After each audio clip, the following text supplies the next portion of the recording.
Agora, então, nós vamos passar a palavra para o nosso moderador, né, do dia, o Luiz Paulo Santana, diretor-geral da usina Cevasa. Luiz Paulo, com você. Olá, boa tarde a todos. Mais uma vez, obrigado aí pela conexão, né, por estar aqui prestigiando esse trabalho aqui juntamente com o DOP. Quero agradecer ao DOP por essa oportunidade, a toda a diretoria aí que tem incentivado aí esse trabalho. Agradecer aos nossos colegas, né, Eduardo Kalishman, né, nosso especialista hoje também aqui, mais uma vez trazendo aqui a sua contribuição, o seu conhecimento.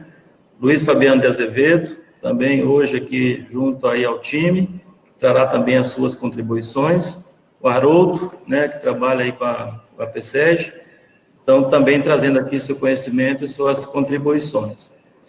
Farei aqui uma rápida introdução, né, para a gente começar os nossos trabalhos, e aí vocês podem, à medida que vão surgindo aí dúvidas, perguntas em relação ao que será abordado aqui, olhando, né, para a maximização da eficiência industrial, né, nesse momento que a gente vive, né, de recessão, e onde se é bastante importante a busca de resultados, né, seja nas eficiências, seja também no financeiro, que aí vamos trabalhar um pouco nesta linha aqui com todo mundo aí no dia de hoje. Pegando no financeiro já, nessa introdução, trazendo até como reflexão e provocação já para o dia, então ainda temos uma condição, né, de mercado, produto, bastante favorável ainda para o açúcar, em detrimento ao etanol. Embora o etanol, a gente vendo aí o histórico do ano passado de preço até o momento, comparado com 2020 e 2019, o etanol, a remuneração dele não está tão diferente do que foi no ano passado, mas a gente tem um ganho, na verdade, um pouco para o açúcar, né, que na tela de hoje, né, com 11,8 cents ao dólar de 5,17, seria um etanol de 2,40 bruto, né, no caso do hidratado combustível, e o mercado hoje apontando para R$2, né? Então, é ainda muito importante a gente trabalhar a maximização para resultado, ainda no mix voltado para o açucareiro, né? Em detrimento aí do etanoleiro aí que tem se chamado hoje. Então, olhando aqui, né, pelas arbitragens, a gente percebe que há a necessidade grande de fazer o esforço aí de maximização, né, da sua planta, mas tendo a possibilidade para o açúcar. Bom, e se eu não tenho açúcar, é só etanol? Aí realmente sobra o esforço para a condição que tem para o etanol de mercado, mas olhando aí para as suas possibilidades também. Então, a primeira dica para a gente começar, depois aí o bate-papo com os especialistas também, é que se você tem uma planta só etanol e ela é difusor numa condição bem operada, né, a sua indústria maximizada, né, teria uma eficiência de recuperação de ART da ordem de 88%, 87,9% aqui na minha análise, né, numa condição de difusor só etanol, numa condição boa aí de processo, inclusive de fermentação.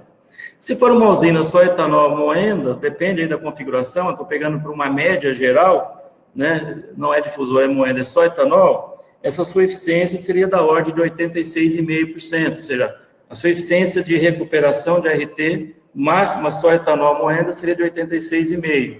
Então, algo para ir já se comparando aí para a gente lançar aqui o bate-papo. Ah, mas a minha usina ela também faz açúcar. Então, tem a mesma análise, mas eu pensei só em moenda aqui no momento. Né? É moenda na mesma condição do só etanol, mas agora eu estou fazendo açúcar, 50% de mix. Então, a sua eficiência de recuperação industrial teria que estar na ordem de 90,5%, não menor que isso, né?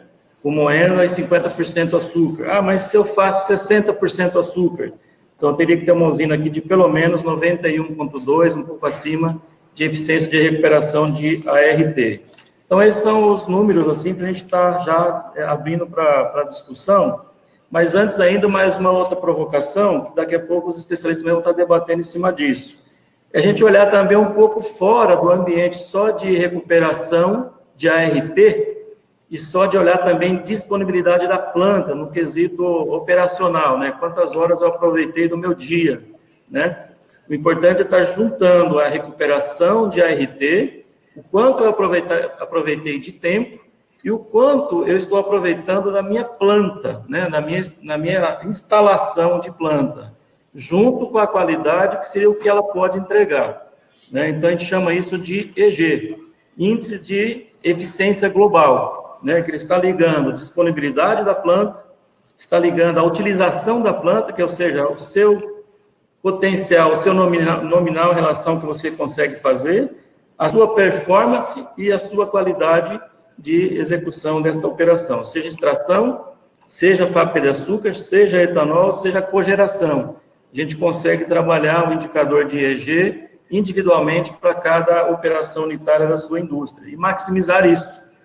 Eu costumo dizer que a capacidade da planta ela tem que ser superada em relação ao seu nominal para compensar as eventuais paradas de manutenção que você tem, seja programada ou corretiva.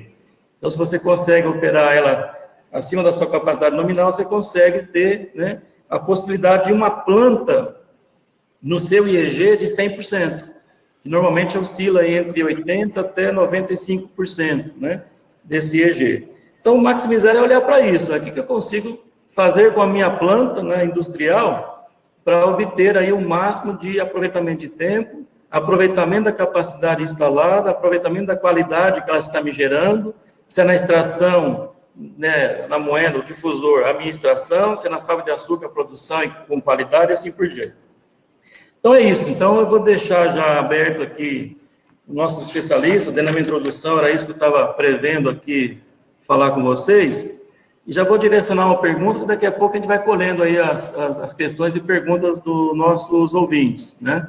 Então, deixo aqui, assim, como a gente pode definir aí KPIs, né, os nossos indicadores chaves, fundamentais na indústria, né, os seus pontos de controle e que gestão, né, gerencial em cima desses indicadores eu posso estar fazendo para obter o máximo da minha planta. Então, já deixo a pergunta para os nossos especialistas e, na sequência, a gente vai, né, conduzindo e trabalhando junto com todo mundo aí. Bom, Luiz Paulo, posso tomar a palavra um pouquinho? Boa tarde a todos, boa tarde a todos que estão nos assistindo. Agradeço aí ao DOP pela iniciativa novamente e pelo convite de poder estar participando com os especialistas aí do setor. E eu estou pensando aqui no seu ponto, né, Luiz Paulo? Quando a gente pensa em maximizar e otimizar a produção, principalmente no momento como agora, eu costumo dizer que não é fazer mais com o menos, né? O menos é consequência de quanto a gente dilui os custos e consegue produzir mais, mas produzir mais com o mesmo tipo de equipamento já é um grande desafio. E quando a gente pensa nas perdas, né, que vão sendo mitigadas, vão conseguir melhorar a performance industrial como um todo, seja açúcar, seja álcool, né, a gente sempre olha alguns números macro, né? Então, como você mesmo colocou, a gente olha a extração, olha a fermentação, que são as duas maiores perdas, né? A extração aí de 4%, 3,5%, diretamente na eficiência industrial, porque não tem efeito de mix, ou na fermentação, que chega a 10%, aí, numa fermentação de 90% de eficiência, e pode impactar aí de 4% a 5% da eficiência global da usina, como você colocou, dependendo do mix da usina, né? Então, essas grandes perdas, elas estão sempre no radar, né? E devem estar mesmo, né? Um ponto eu acho que vale a pena a gente conversar e colocar com vocês aqui para discussão, que outras variáveis de processo ou de perdas, como torta, água residuária, arrastes, né, que podem impactar de 1 a 2% de perdas de RT ou de açúcar que entrou na usina, açúcar ou etanol, né? E um outro tipo de perda também que deve ficar importante, que fique no radar do dia a dia, né? Eu costumo chamar de parâmetros de saúde de processo.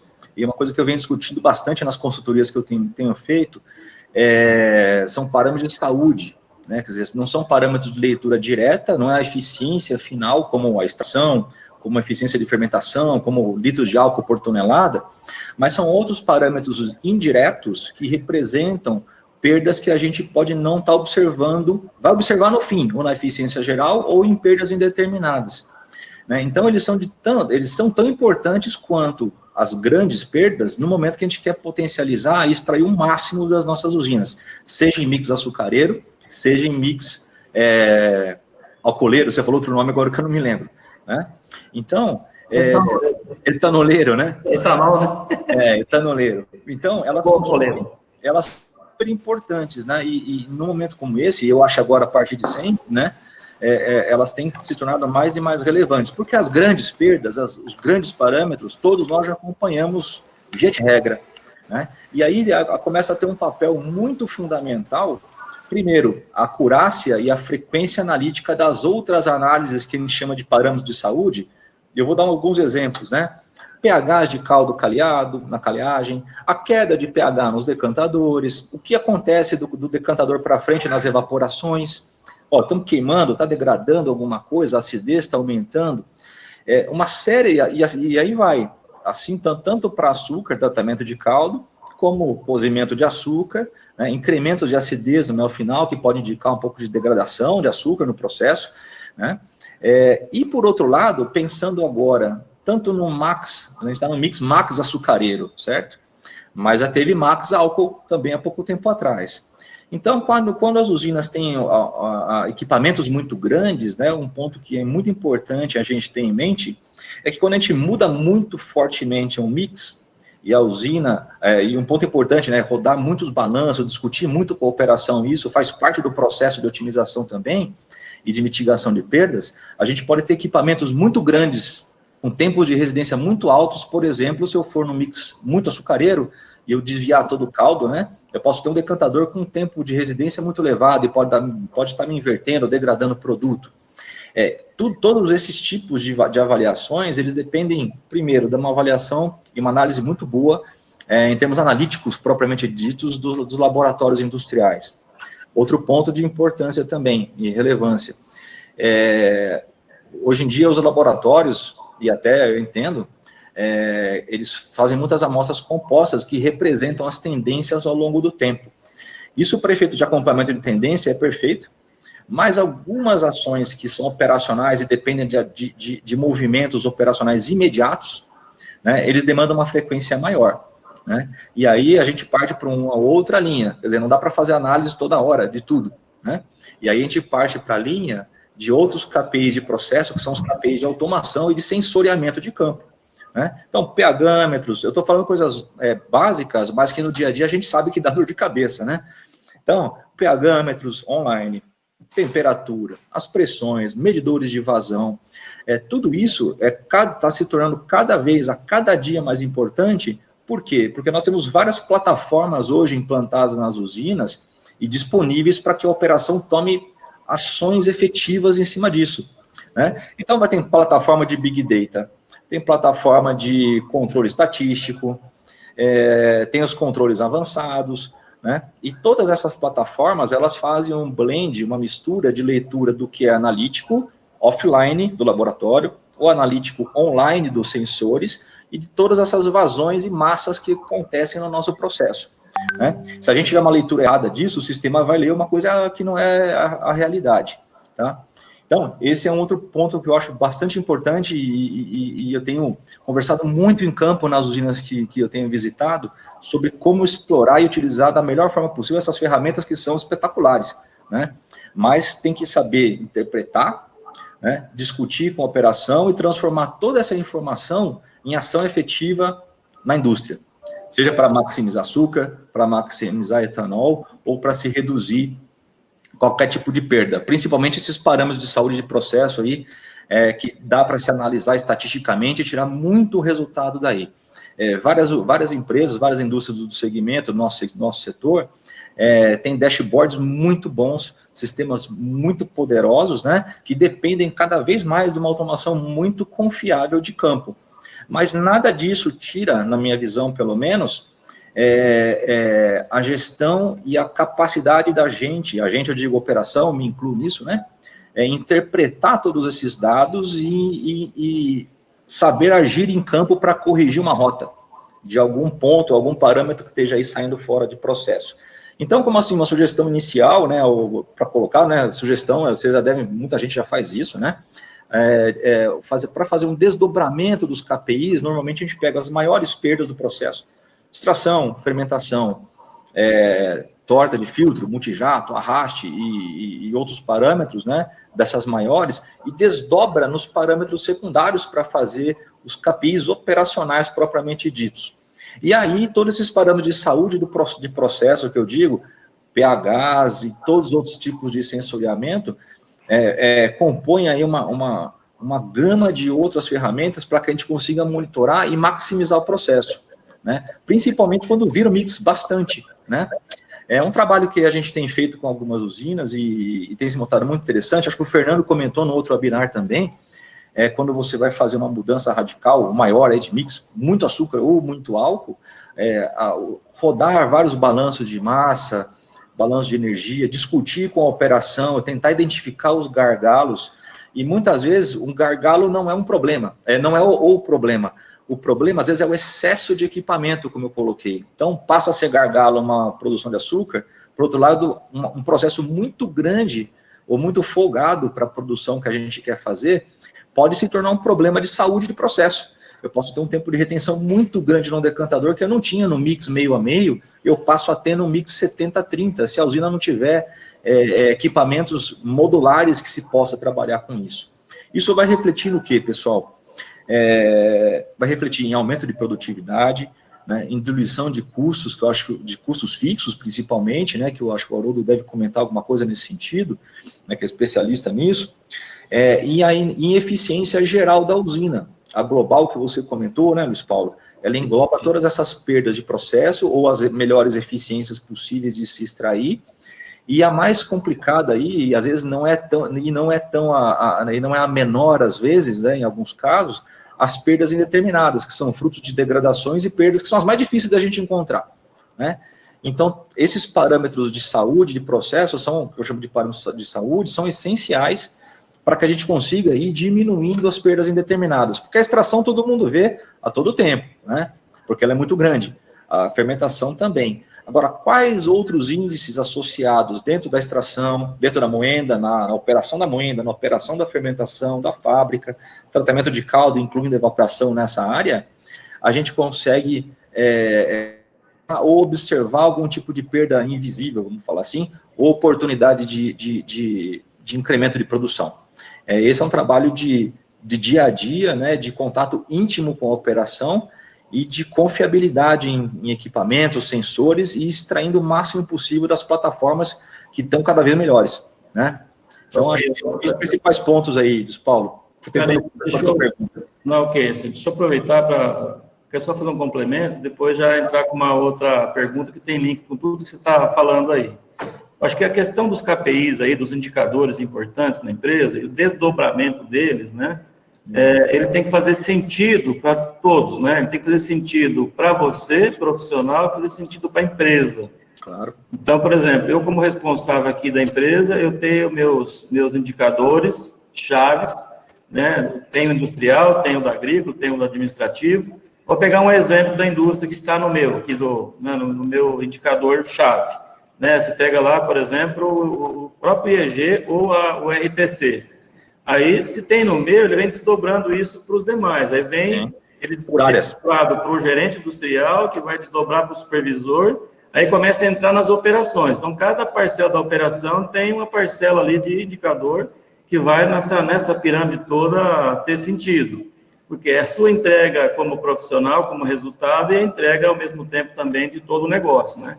Então, tem que ser pensado, ele não pode ser algo aleatório, né? E todos eles têm que fazer parte do orçamento financeiro da empresa. Então, não pode, né, seguir um KPI que não liga nada com nada. Eu sigo um KPI lá, um indicador, que não está ligado às metas, né, individuais de entrega, né, até mesmo de bonificação, não está ligado ao orçamento da empresa, e eu sigo ele por quê? Com que objetivo? Então, ele não tem muito futuro, esse indicador, né? Ninguém dá bola para ele. E KPIs é que as pessoas têm uma ação efetiva, né? Você tem que construir uma árvore, né, realmente, desde o primeiro indicador até o indicador de base, que a gente chama, para que tudo isso faça sentido para a entrega. Por exemplo, se na agrícola alguém tem um indicador de rendimento de máquina, alguém vai ter de hora elevador, e assim vai, tá? Mas ainda para dar uma pimentadinha aqui, eu entro com mais provocações na fala do Calixto, né, que ele trouxe esse ponto também. Eu estou vendo também aqui, inclusive, uma provocação do Jaime, pelo jeito aqui, é o Fingerucci. Jaime, acho que é o Fingerucci. É ele, né? Então, ele está comentando aqui, né, dessa flexibilidade, né, de muitos equipamentos, né, de reserva, se torna difícil otimizar, quer dizer, a usina precisa de um planejamento de safra, de comercialização e assim por diante. Mas ele também fala antes lá, né, de dar mais valor aí para o subproduto, né, produção de levedura, glicerol, ácido, faz parte desse desdobramento de indicadores, né, se você fala em fermentação, alguém vai estar carregando aí, né, os demais que compõem isso. Mas eu quero entrar na pergunta para a gente ir compondo isso, né?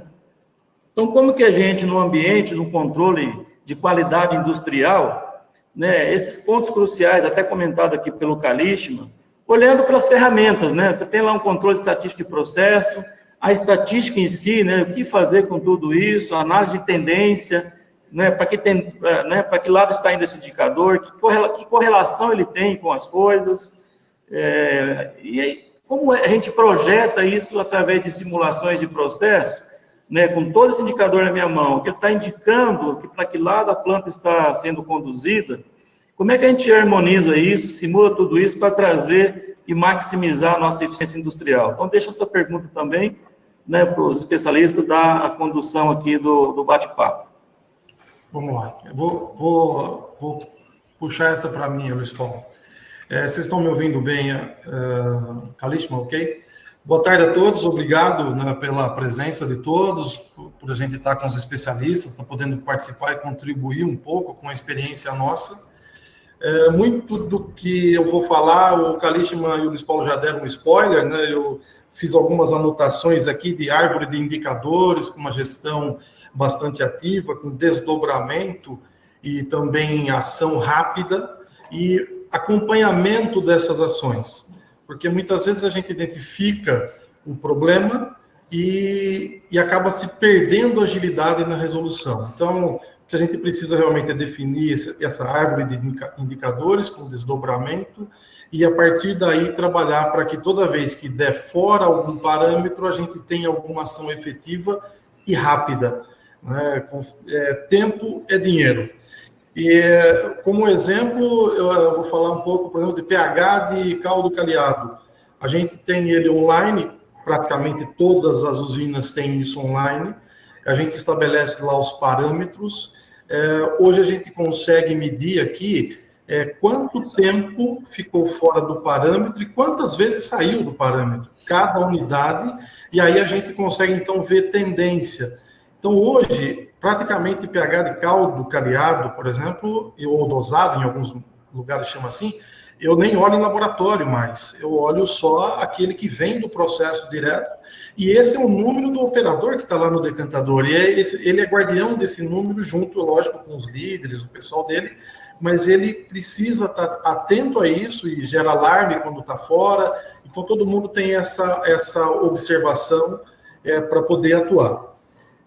Eu volto a reforçar o que vocês já falaram, a questão de pessoas, né? Isso tudo mostra que, apesar de a gente ter muita tecnologia hoje embarcada, 60% ainda é pessoas, então as pessoas precisam estar qualificadas, precisam estar motivadas, precisam entender as razões delas estarem ali, o motivo delas estarem tendo que tomar as ações e o que isso afeta no resultado dela, do dia a dia dela e do global da empresa. A gente trabalha também com as informações do PI, né, que não é novidade para ninguém também, que a gente puxa as informações do supervisório do e puxar aquelas informações mais importantes para determinado nível, para o líder, para o gestor, para o gerente, então, ou para o diretor, cada um vê aquilo que realmente precisa de maneira online. E, acrescentando aqui o que o Kalishma comentou, a gente precisa ter realmente informações confiáveis de instrumentação, de automação, para a hora que a gente vê um número realmente ser confiável e poder tomar a ação certa. Falando do ponto de vista de balanço de massa e energia, eu lembro que quando a gente começou, rodava isso em Excel, né? Então, muito do que eu sei de balanço, aprendi lá com o Luiz Paulo, na época da Equipave, a gente rodava em Excel, e hoje a gente tem balanços estacionários ainda, mas a gente já tem balanços rodando online. Nós temos ferramentas de otimização em tempo real, onde consegue pôr o balanço da planta e atuar de forma, inclusive, em laço fechado, para que o próprio sistema corrija algum desvio ou ele até anteceda problema que possa ter e ele atue de forma mais rápida para a gente extrair o máximo rendimento daquele determinado ponto do processo.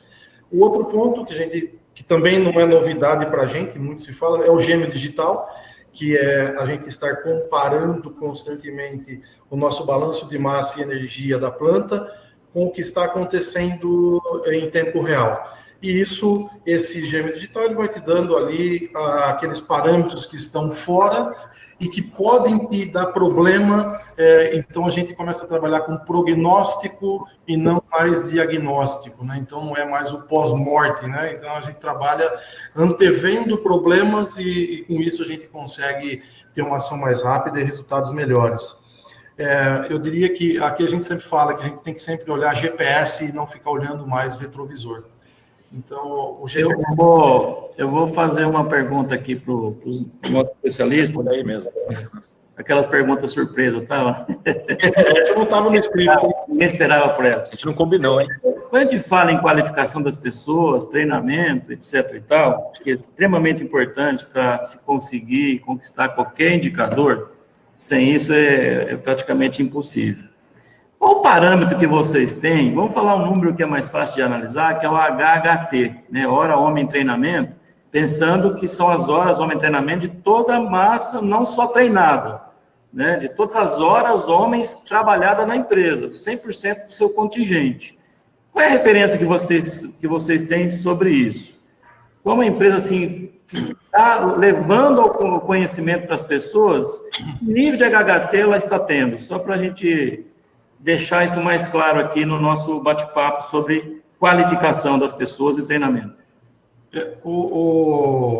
Assim, o que a gente procura, na verdade, tem quantidade, é importante, mas a gente procura mais focar em qualidade para realmente garantir o que a pessoa entendeu daquilo que foi passado para ela, então é fazer a eficácia desse treinamento. Mas o número que a gente vê é em torno de 50, tá? O número de 50, um pouco acima de 50, é um número, incluindo o treinamento de segurança, né? Porque a verdade, a gente precisa que segurança seja um valor e ela tem que estar sempre sendo levada em consideração aí nos treinamentos. Mas eu vejo assim, a gente precisa ter esse treinamento com muita qualidade e garantir a eficácia dele, para que a gente realmente saiba que a pessoa, o que passou para ela consiga traduzir isso em ações. Né? Então, traduzir em resultado, né? Tem que estar ligado a uma entrega. Né? É isso aí. Só para aproveitar a oportunidade da fala do Luiz Fabiano, bom, eu estou do outro lado da mesa, então eu não vou falar sobre HHT, né? Mas, pensando no que você colocou, Luiz, sobre a qualidade, né, do treinamento, eu tenho feito muito treinamento de campo, principalmente esse ano muito, ano passado alguns, esse ano muito, o que eu tenho visto como um bom parâmetro, um bom indicativo da qualidade e de aplicabilidade dos treinamentos, é quando você conhece um pouco mais do íntimo daquela operação, ou daquela unidade, ou daquele grupo, né? Então, você sabe onde estão as dores, o calcanhar de Aquiles, e você se coloca, às vezes, no treinamento, eu estou falando por mim, né, como parte das dores que as pessoas têm na operação. Quando isso acontece, o link com o que você está querendo ensinar, querendo colocar, e a abertura de se implementar, a facilidade, aumenta muito. Né? Então, a questão da qualidade, de perpetuar o que você está colocando, isso é potencializado nessas horas. Tá? Então, é muito importante a questão do HHT, sim, né? Mas com qualidade e principalmente com a perpetuação do que você quer colocar, do que você quer ensinar e o que você quer que as pessoas aí absorvam na operação, né? Só como complemento. Complementar até o que o Kalishman colocou, eu queria só trazer alguns indicadores, até aproveitar de custo, fruto do benchmarking do PSEG. O que é interessante colocar é quando a gente olha investimento em T&D, treinamento e desenvolvimento, por tonelada de cana, no setor esse dá menos de 7 centavos em média. Então, chama atenção, e quando a gente olha reais por colaborador, nós estamos falando aí de algo como R$ 89 por colaborador, isso na última safra, na safra 19/20. Isso deve dar aí algo como mais ou menos 17 horas por colaborador na safra. Então, chama atenção, primeiro ponto, é que a maior parte das usinas e a maior parte das empresas tem essencialmente concentrado treinamento, principalmente na área operacional, para atendimento de legislação e de NR.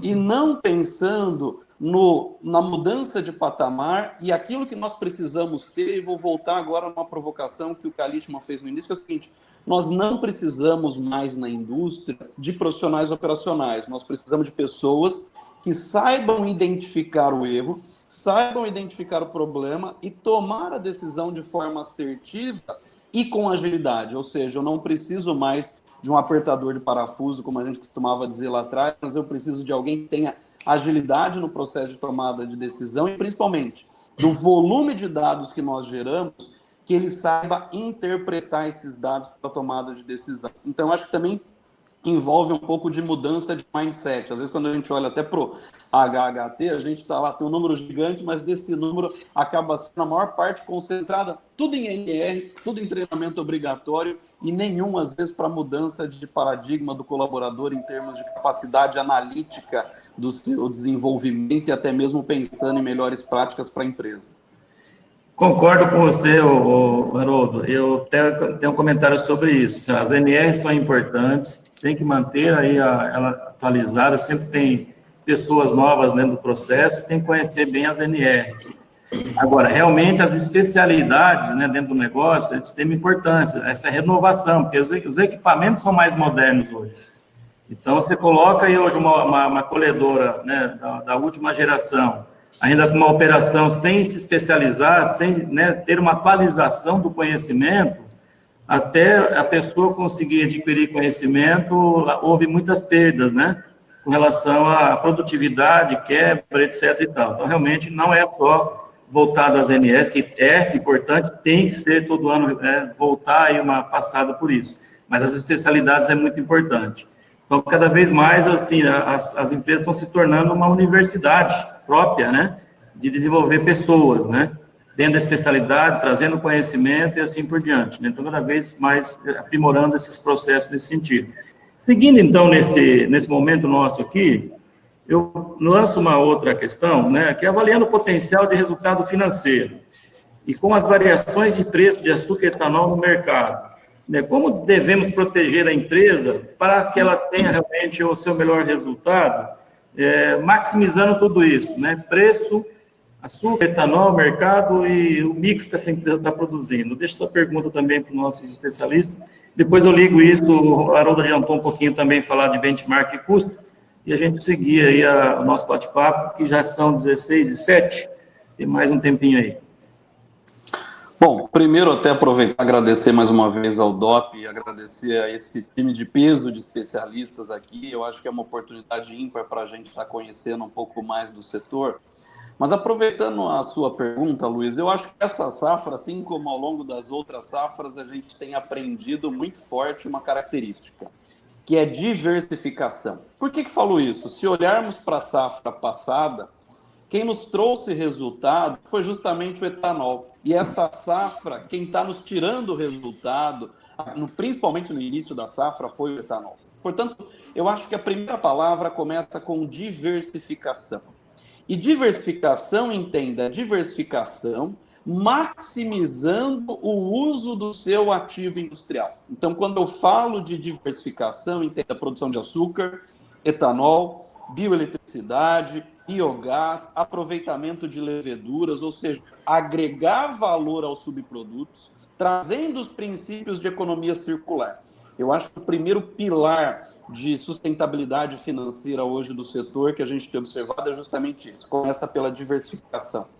A diversificação, eu olho, maximizando o seu ativo industrial. E é esse o segundo ponto que eu queria abordar, que é justamente a questão da alavancagem operacional. Quando nós olhamos para dentro da indústria, é nítido o peso que nós temos do custo fixo. Basta olhar para a mão de obra, basta olhar para a depreciação, para o custo de capital, são variáveis que têm um peso gigantesco. Portanto, a segunda variável-chave que a gente tem que olhar é, de fato, chegar no nosso ramp-up, ou seja, maximizar o uso do nosso ativo industrial, ou seja, é planta cheia. E é triste dizer que nos últimos anos a gente passou por um setor que estava operando com uma ociosidade de mais de 20%, mostrando que a gente perdia capacidade de diluir custo fixo e ainda perdia de capacidade de produzir ainda mais produto, açúcar e etanol. Portanto, isso mostra que, além disso, eu tenho que maximizar o uso do meu ativo industrial, mas muito casado com uma estratégia que vem da agrícola. Ou seja, eu costumo dizer que a indústria sofre muito bem os impactos do fornecimento de cana da agrícola, mas mais do que isso, eu costumo dizer o seguinte: quando a gente olha para os últimos anos, se eu olhar para downtime industrial, por exemplo, a gente tem uma média do setor de mais de 13%, ou seja, de tempo parado e não aproveitado. Quando a gente olha de ociosidade, quase 20%, fora entre safra. Ou seja, isso nos mostra que nós temos na indústria que criar cada vez mais estratégias com vistas a maximizar o uso do meu ativo, aumentar a recuperação de açúcar, principalmente aqui evitando perdas. Aliás, falando de perdas, quando a gente olha inclusive para o benchmarking do PSEG, quando a gente olha do maior para a menor perda, a menor perda foi algo LBTI, vamos falar aqui, perda de indústrias comuns, a menor foi de 2,12 na safra passada. E quando eu olho para a maior, foi de 16,29. Então me assusta, LBTI, então me assusta a heterogeneidade do setor, me assusta a quantidade de açúcar que nós estamos deixando de recuperar, e, além disso, o nível de capacidade que a gente ainda não explora dentro do próprio setor. E eu acho que isso vai muito em linha quando a gente olha para os custos industriais. O custo industrial, se eu coloco o custo industrial e coloco a alavancagem operacional, ou seja, em termos de utilização da capacidade, ele reflete diretamente isso. Então, eu acho que esse é um ponto importante. A gente precisa cada vez mais olhar para fazer bem feito, maximizando o nosso ativo industrial. E para fechar até um pouco essa minha apresentação aqui inicial, eu queria dizer o seguinte: eu acho que a gente incorre, às vezes, em muitos erros de não focar no essencial. Eu vejo, às vezes, o pessoal se perde falando de, por exemplo, agora algumas pessoas começam, não, etanol de milho. O etanol de milho ele tem algumas características para acontecer, mas será que eu estou fazendo bem o meu processamento de cana-de-açúcar? Estou com fábrica cheia, isso me gera uma outra oportunidade? Então, a provocação que eu faço aqui é, às vezes, as pessoas olham para a diversificação, mas se esquecendo da atividade fim. E esse pode ser um erro. E até provocando o Luiz no começo falou dos KPIs. O Luiz, curiosamente, está atrás. Aí está escrito comportamentos estratégicos, né?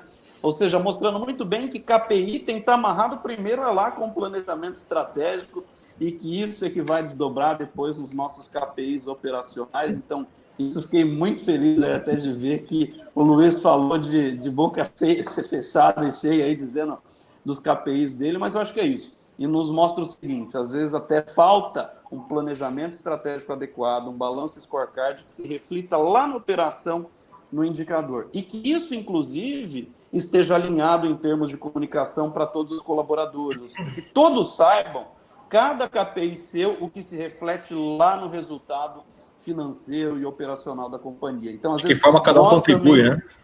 Ou seja, nós internamente, às vezes, erramos ao não deixar claro para o próprio colaborador como ele impacta e de que forma impacta. Eu acho que isso era um pouco da provocação que eu queria deixar para vocês. Então, vamos lá. Obrigado aí, Haroldo. Então, assim, mais uma provocação aqui, Haroldo, dentro do processo, assim, se você pudesse dar um pouco mais de informações, né, do benchmark de custo, olhando pela sua ótica, você tem uma análise bastante ampla do setor nesse sentido, onde você enxerga, na média, assim, não é bem específico, lógico, cada empresa tem a sua particularidade, mas a indústria, de modo geral, desse setor nosso, olhando para os custos que você acessa e você tem informações, assim, onde estão os gaps?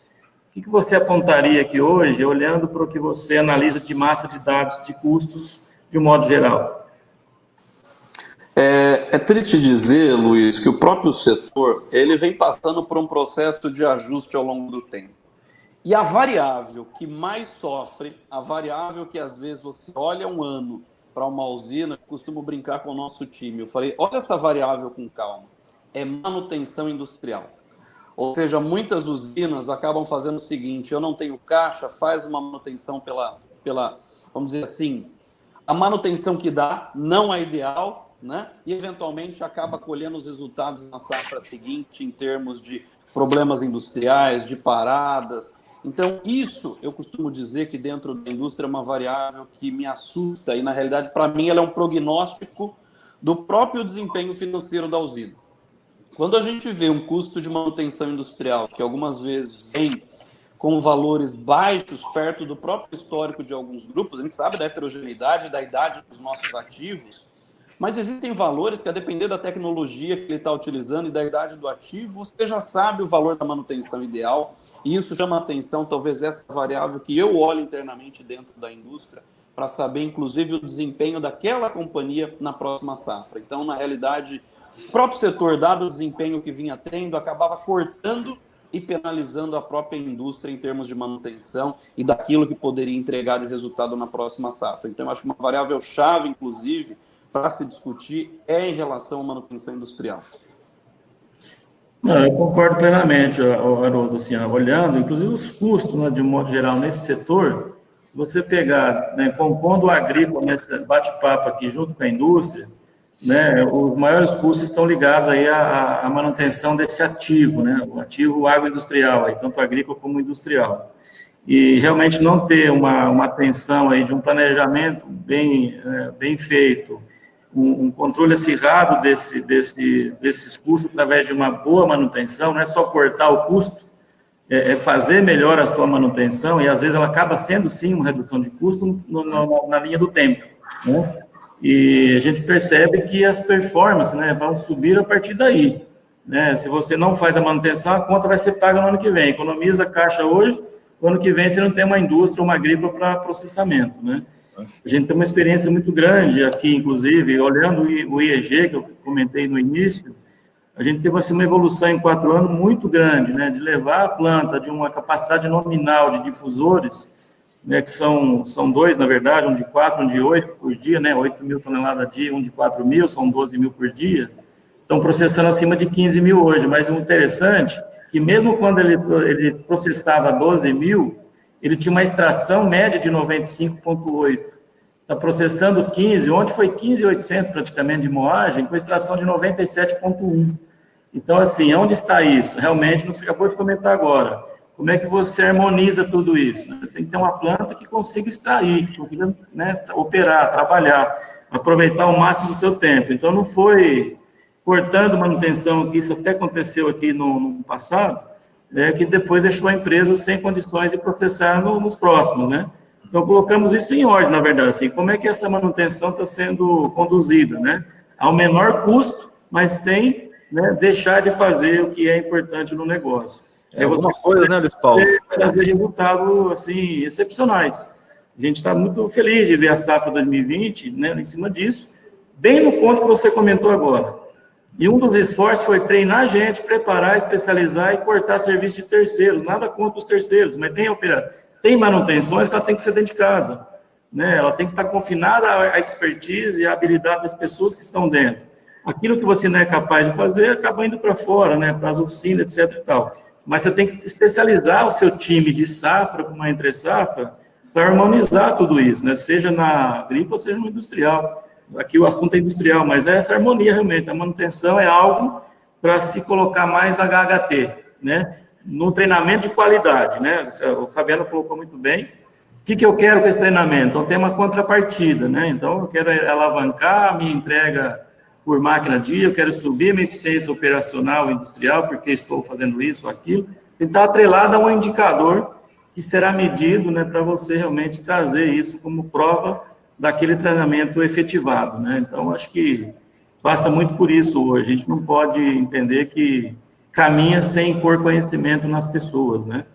Isso é muito importante. Luiz Paulo, o que a gente tem percebido, aquelas indústrias que primarizam a manutenção, normalmente tem resultado melhor, porque a pessoa que convive durante a safra com os equipamentos, ela é que melhor sabe Por exemplo, eu entro no meu carro, eu conheço um barulho novo nele, talvez uma outra pessoa nem ouviria.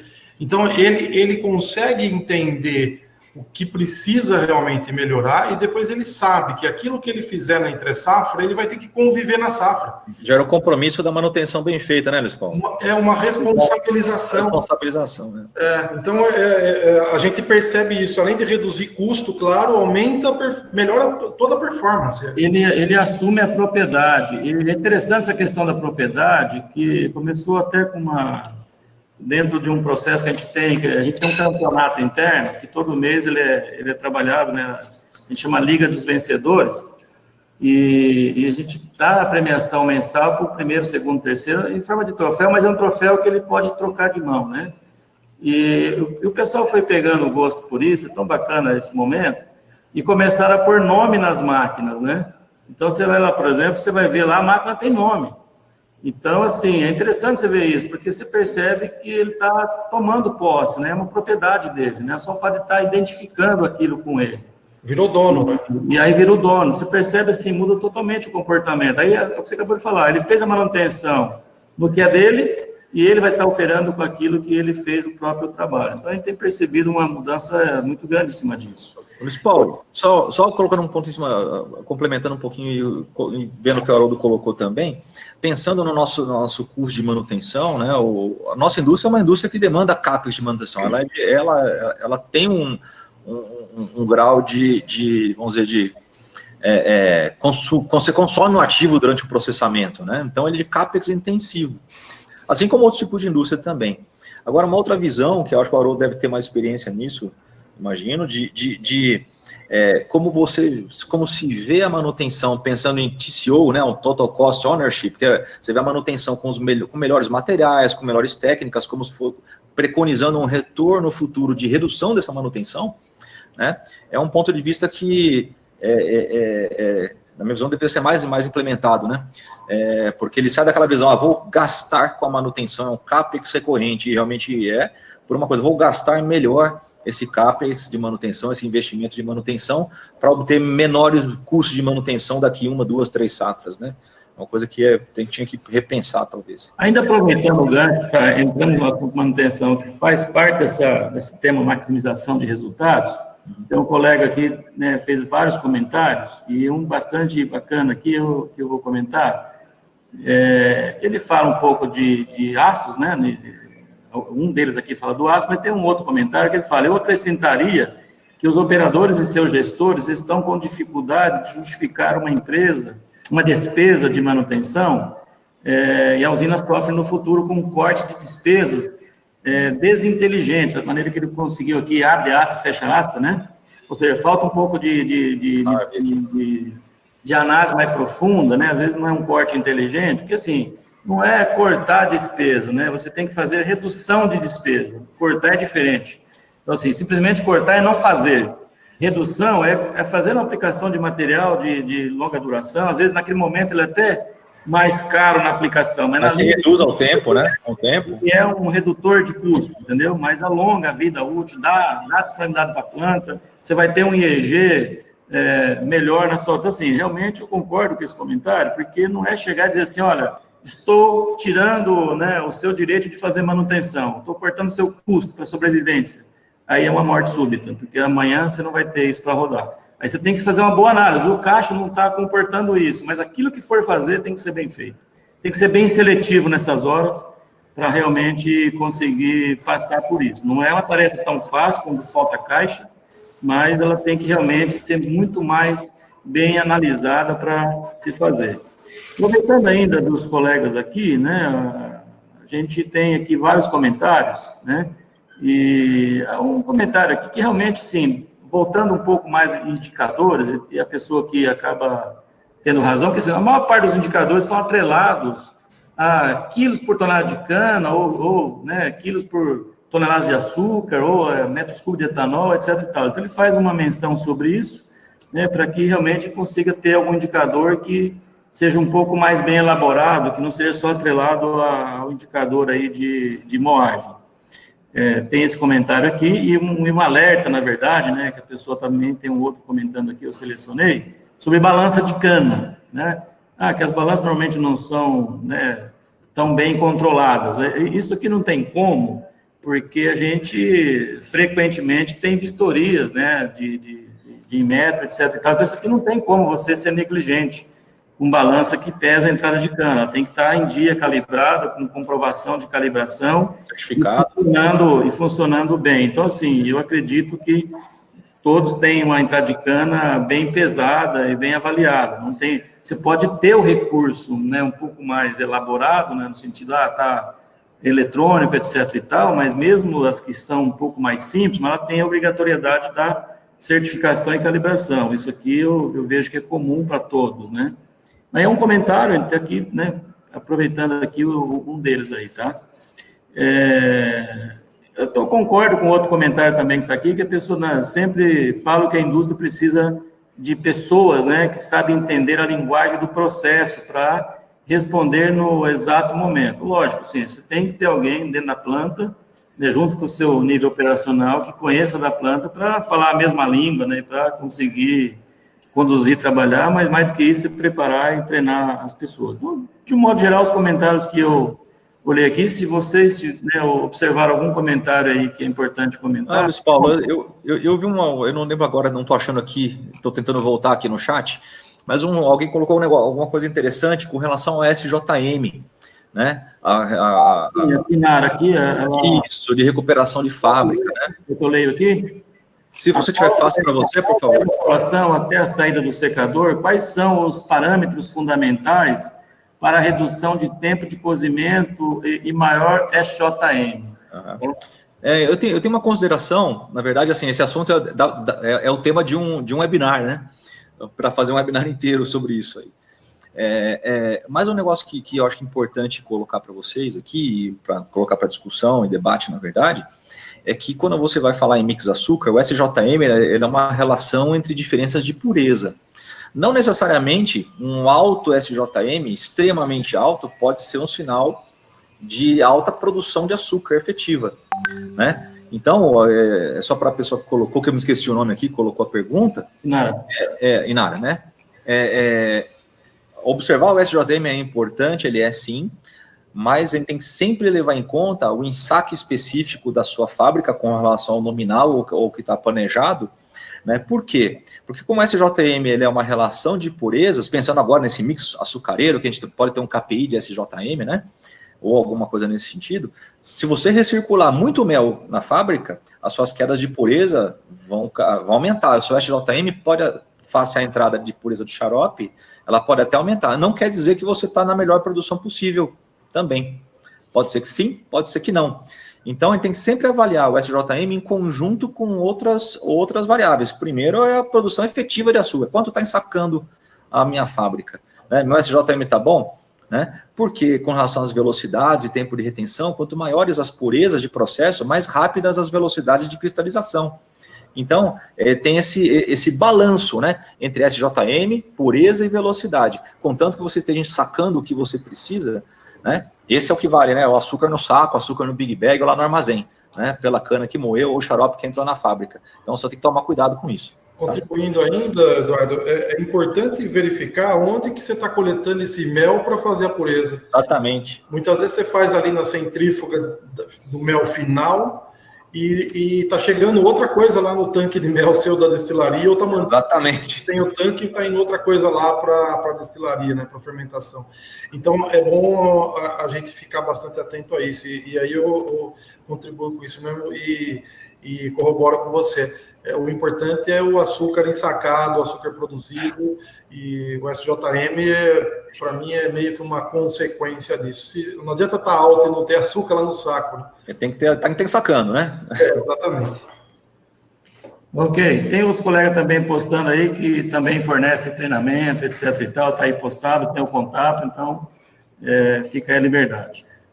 A gente está caminhando aqui para 16h28, vamos deixar aí um comentário geral já para a gente já se preparando para o encerramento, e ao final a gente, né, agradece aí os nossos patrocinadores aí do evento, né, quem está realmente dando apoio cultural, né, para o evento de hoje. Então, no final a gente também comenta isso aí. Deixo aí então, aberto aí para considerações finais. Eu gostaria de agradecer a oportunidade de estar mais essa vez aqui com a DOP, com esse público grande aqui que está online com a gente, com o Luiz Fabiano, faz tempo que a gente não se vê pessoalmente, aí estamos online, né? O Haroldo e o pessoal da UDOP, né? Luiz Paulo, de novo, eu agradeço aí também pela paciência, a gente tem conversado bastante antes, né, para se planejar aqui. E são várias questões pertinentes, eu sei que o tempo é mais curto, me coloco à disposição para responder por WhatsApp, e-mail, contato, fico à disposição de vocês também, tá? Agradeço muito a oportunidade, espero que seja um ano bastante, embora desafiador, de bastante sucesso para todos nós. Eu também faço doar das minhas palavras, né? Quero agradecer o convite, agradecer a todos que estão prestigiando o evento, né? E dizer que nós falamos muito aqui do arroz com feijão bem feito. Se a gente conseguir garantir isso, a maioria dos problemas serão resolvidos e a gente terá os resultados, com certeza. Então, assim, a gente precisa realmente estar atento a tudo que acontece na planta, estar qualificando todas as pessoas, mostrando o motivo delas estarem fazendo aquilo, o que interfere no dia a dia dela e o resultado da empresa, e ter agilidade nas ações. E aí a gente passa a ter gestão e vai melhorando, né? Então, eu falo sempre que a melhoria contínua é isso, né? Hoje melhor que ontem e amanhã precisa ser melhor que hoje. Então, é o recado que eu deixo para todos, né? Realmente é uma safra bastante desafiadora e todos nós do setor adoramos desafios e nós somos movidos a isso. E que venham mais desafios para nós, que nós estamos aqui realmente para superar todos eles. Boa tarde a todos e eu continuo à disposição, né, para estar respondendo questões, né, estava discutindo mais a respeito do assunto. Obrigado e bom ano, boa safra a todos. Bom, eu também quero agradecer, especialmente ao DOP, a todos os meus amigos aqui pela participação. E para concluir, eu vou tomar aqui duas pessoas como exemplo. Acho que o primeiro é o Luiz, que está ali justamente com a visão de planejamento estratégico atrás, e vou pegar aqui a Rosana da UDOP, que está com a UniUDOP atrás. Ou seja, eu vou usar isso como referência para a indústria. Isso nos mostra que a gente precisa ter um planejamento estratégico bem definido e bem claro. Ou seja, não adianta eu fazer bem feito se eu não souber para onde nós queremos ir. E o segundo é mão de obra qualificada e com sentimento de dono. Eu fiquei muito feliz de também ter ouvido de alguns colegas aqui dizer o seguinte: olha, eu não preciso mais de um mecânico no campo, eu preciso de um engenheiro mecatrônico para uma colhedura hoje. Ou seja, nós temos um desafio enorme, que não é só o processo em si. A gente discutiu muito aqui de capacitação, de capital humano, do sentimento de dono, de motivar o time. Ou seja, mostra que o processo passa por pessoas. Então, eu acho que, independentemente daquilo que a gente discutiu aqui em termos de eficiência, diversificação, maximização do ativo, eu fico muito feliz que a visão capital humano mostra que o diferencial, de fato, são as pessoas, e é isso que nos faz, na realidade, desse setor, apesar das intempéries, dos riscos, a gente, cada safra, está mais, vamos dizer assim, aprende algo novo e tira disso uma lição. Então, acho que é isso. Queria mais uma vez agradecer ao DOP pelo excelente webinar e também naquilo que precisarem, tanto eu quanto o PCE estamos à disposição. Ok, então, vamos caminhando aí para encerramento. Quero aqui, né, como membro também aí da diretoria do DOP, né, em nome de Salib, Amauri, Pelkman, agradecer, né, aos nossos especialistas, Luiz Fabiano, que trouxe aqui as suas contribuições, né, por ter parado aí o seu tempinho aí para nos ajudar e contribuir. Tenho certeza também que você aprendeu com esse dia de hoje, além de estar ensinando, né. Acho que a mágica nossa é essa, né, aprender e ensinar, né, e sabendo e não ensinando é igual a não saber. Então, a gente precisa realmente transferir o que está aprendendo ao tempo todo, né. O Haroldo, né, também que se colocou à disposição, né, por ter atendido aí o convite, o DOP, para esse momento com todos. Agradecer bastante por ter contribuído e transferido o conhecimento. Kalishma, né, já participou também da primeira webinar junto com a gente. Agradecer bastante pelo seu tempo também aqui. Espanha, estamos juntos. Para que, né, trazer bastante informações aí importantes para o nosso público. E a todos os nossos ouvintes, né, nosso público aí que está aí conectado ainda né, e nos ouvindo, e aos que já tiveram que se ausentar da sala, né, obrigado aí pela né, mais uma vez, participação e prestígio aqui ao trabalho da UDOP. Rogério também deixou aí avisado que a Unidop lança nas próximas semanas o MBA EAD, né, com diversas áreas de conhecimento, e acho que é bastante oportuno e importante. Esse é um ponto de qualificação bastante importante, a gente trabalha muito com isso, nessa parceria com a UDOP, porque aqui realmente traz bastante conhecimento, né. Quero ainda, né, finalizar aqui agradecendo aí aos nossos, né, apoiadores, né, apoio cultural das empresas Bayer, Corteva, FMC, Coopert, Suez, Singenta e UPL, sempre presente aí nos eventos, né, e prestigiando também. Eu vi que tem alguns desses aí que eu menciono aqui de empresa que está também aqui participando e prestigiando aí. Deixo para encerramento aqui uma frase muito poderosa, né, do nosso mestre Mário Sérgio Cortella. Aprecio muito aí, né, as palestras e a fala, e essa aqui eu carrego comigo no travesseiro, né? Faça o teu melhor na condição que você tem, enquanto você não tem condições melhores para fazer melhor ainda. Então, às vezes, a gente fica esperando condições para fazer o nosso melhor, e essa condição pode não vir tão cedo. Aí perdemos uma grande oportunidade, né, de evolução, de melhoria, de maximização de resultado, tanto eficiência quanto de custo e assim por diante. Então, o nosso melhor é o hoje, na condição que a gente tem. O dia que tiver condição melhor, você faça melhor ainda, né?